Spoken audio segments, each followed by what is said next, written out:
नमस्कार नहीं welcome you all to career 247। मैं हूं प्रशांत धवन। नाउ रिसेंटली आपने नोट किया होगा कि डॉक्टर अजय शंकर की एक स्टेटमेंट हो चुकी है वायरल। बहुत सारे आर्टिकल्स इस पर पब्लिश हुए हैं कि कैंसर जो है आतंकवाद का अब ये कंज्यूम कर रहा है अपनी बॉडी को। ये यहाँ पर बात कर रहे हैं पाकिस्तान की कि जिस तरीके से पाकिस्तान ने पहले कैंसर फैलाया ये आतंकवाद का, अब ये कैंसर अपनी ही बॉडी को कंज्यूम कर रहा है। नाउ ये स्टेटमेंट देखिए बहुत ज़्यादा इंपॉर्टेंट है क्योंकि डॉक्टर अजय शंकर ने भारत की फॉरेन पॉलिसी से रिलेटेड एक डीप स्पीच दिया है, बहुत ही इन डेप्थ स्पीच दिया है, जहां पर यूएस से रिलेशंस, श्रीलंका नेपाल से रिलेशंस, चाइना से रिलेशंस, सारे टॉपिक्स को कवर किया है। और उस दौरान जब ये पाकिस्तान पर आए तो वहां पे उन्होंने ये कहा कि the cancer is now consuming its own body.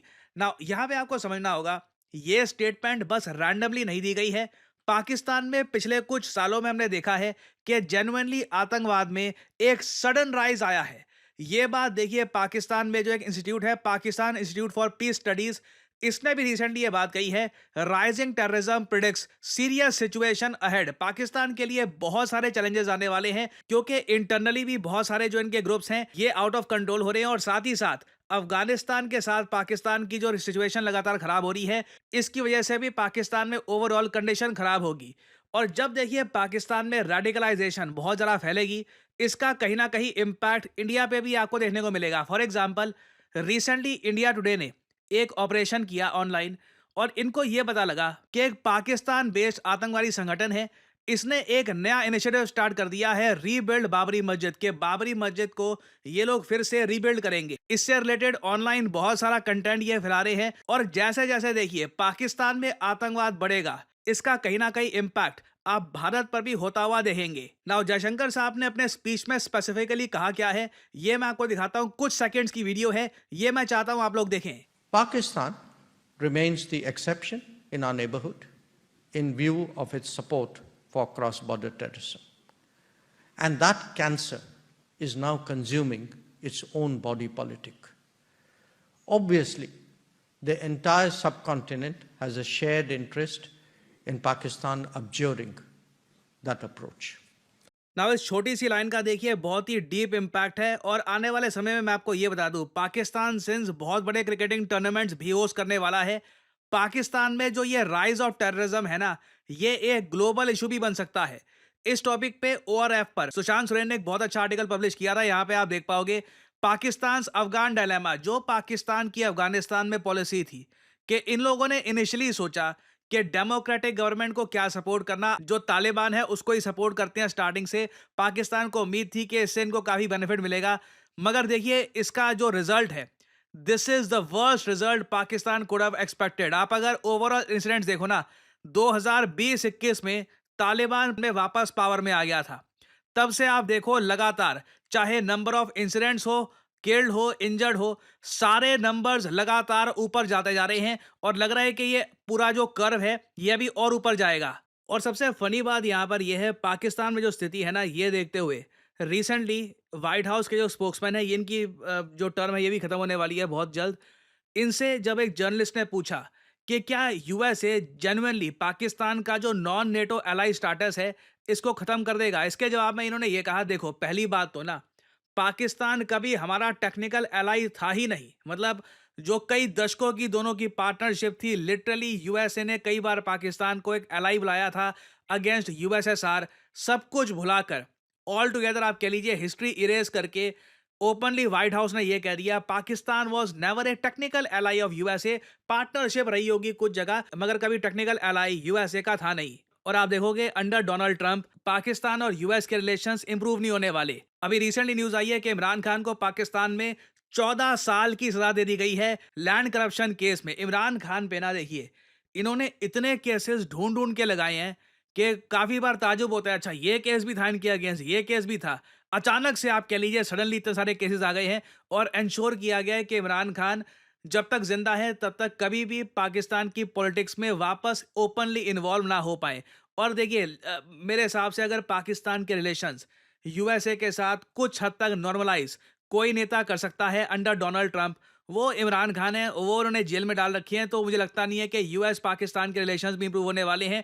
US की धीरे धीरे यही नीति रहेगी, पाकिस्तान को ये धीरे-धीरे और दूर करते रहेंगे और Pakistan obviously China, Russia, north Korea वाला जो कैंप है, उसकी तरफ भी धीरे-धीरे डाइवर्ट खुद को करेगा। व्हेयरएज़ आप देखोगे under Donald Trump, at least security और मिलिट्री पॉइंट ऑफ व्यू से इंडिया और यूएस की पार्टनरशिप बिल्ड होने वाली है। हाँ, ये हो सकता है ट्रेड को लेकर, टैरिफ्स को लेकर डोनाल्ड ट्रंप इंडिया को थोड़े झटके दे दे, कुछ टैरिफ्स हो सकता है कहीं ना कहीं लगा दे। It is very much possible. मगर आप एक बात नोट करिएगा, अभी जो शेड्यूल्ड है प्लान के हिसाब से 20 जनवरी 2025 को डोनाल्ड ट्रंप की इनॉग्रेशन होगी as the president of USA, और एक दिन बाद यूएसए में क्वाड का समिट होने वाला है, क्वाड की मीटिंग होने वाली है, जहां पर इंडिया को रिप्रेजेंट करेंगे जयशंकर। बाकी जो क्वाड कंट्रीज हैं उनके जो विदेश मंत्री हैं वो भी यहां पे होंगे। बाय द वे, यूएसए के सेक्रेटरी ऑफ स्टेट या फिर आप कह लीजिए इनके जो विदेश मंत्री हैं, ये मार्को रूबियो बनाए गए हैं। बहुत ही प्रो इंडिया व्यक्ति हैं। बहुत अच्छी न्यूज़ है इंडिया के लिए कि यूएसए के सेक्रेटरी ऑफ स्टेट होंगे मार्को रूबियो। और उसके अलावा 2025 में ही आप देखोगे कि जब भारत में एक्चुअल बड़ा ग्रैंड क्वाड समिट होगा, तब डोनाल्ड ट्रंप भारत में भी आएंगे।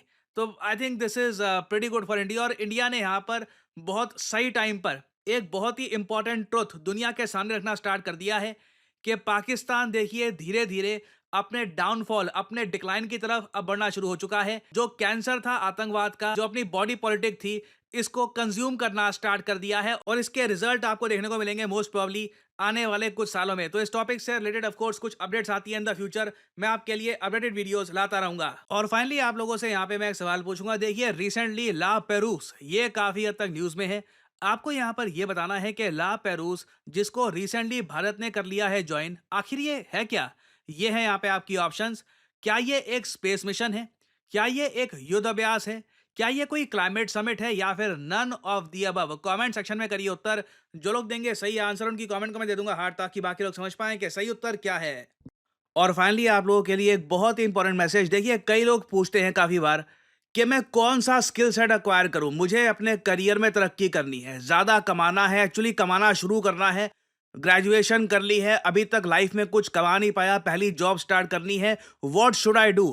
कंपटीशन बहुत है जॉब मार्केट में। आप कहीं भी गूगल सर्च कर लीजिए। अगेन, ये कोई आर्टिकल, कोई एडवर्टीजमेंट का नहीं है, this is an actual report of a research. और यहाँ पे आप देख पाओगे लिखा है स्ट्रॉन्ग डिमांड है for skill sets in data analytics, generative AI, machine learning. ये 3 एस्पेक्ट्स हैं जहां पर जॉब्स ऑनलाइन ऑफलाइन हर जगह बढ़ती जा रही है। डेटा एनालिटिक्स, अगर लाइफ में आपको समझ नहीं आ रहा कि मैं कहां से स्टार्ट करूं, करियर जर्नी अपनी कहां से शुरू करूं, आई सजेस्ट आप डेटा एनालिटिक्स में एक करियर ट्राई करिए। ये एक ऐसी फील्ड है आज के समय जहां पर यूएस, यूरोप, जापान, दुनिया भर में लगातार जॉब्स बनती जा रही हैं। और career 247 in partnership with NASSCOM, NASSCOM जैसे आप लोग जानते हैं national association of software and service companies है। ये भारत का सबसे बड़ा नॉन गवर्नमेंटल ट्रेड एसोसिएशन है। हम आपके लिए लाए हैं state of the art data analytics course, जो आप घर बैठ के ऑनलाइन कर सकते हैं और बिल्कुल इस कोर्स के बेसिस पे आपकी जॉब भी लग सकती है। कई लोग हैं जो इस कोर्स को कंप्लीट करके ऑलरेडी अपनी जॉब स्टार्ट कर चुके हैं। मोर देन 60-70, जो हमारा स्टार्टिंग का बैच था, इट वाज अराउंड 85 स्टूडेंट्स। बहुत सारे स्टूडेंट्स को पहली जॉब ऑफर मिल चुकी है, कईयों को 2 से 3 जॉब ऑफर्स आई हैं। और इसके बारे में आप गूगल सर्च कर सकते हैं, खुद रिसर्च कर सकते हैं। डेटा एनालिटिक्स में लगातार आपके पास नौकरियां बढ़ती जा रही है दुनिया भर में, ना सिर्फ भारत में, दुनिया भर में।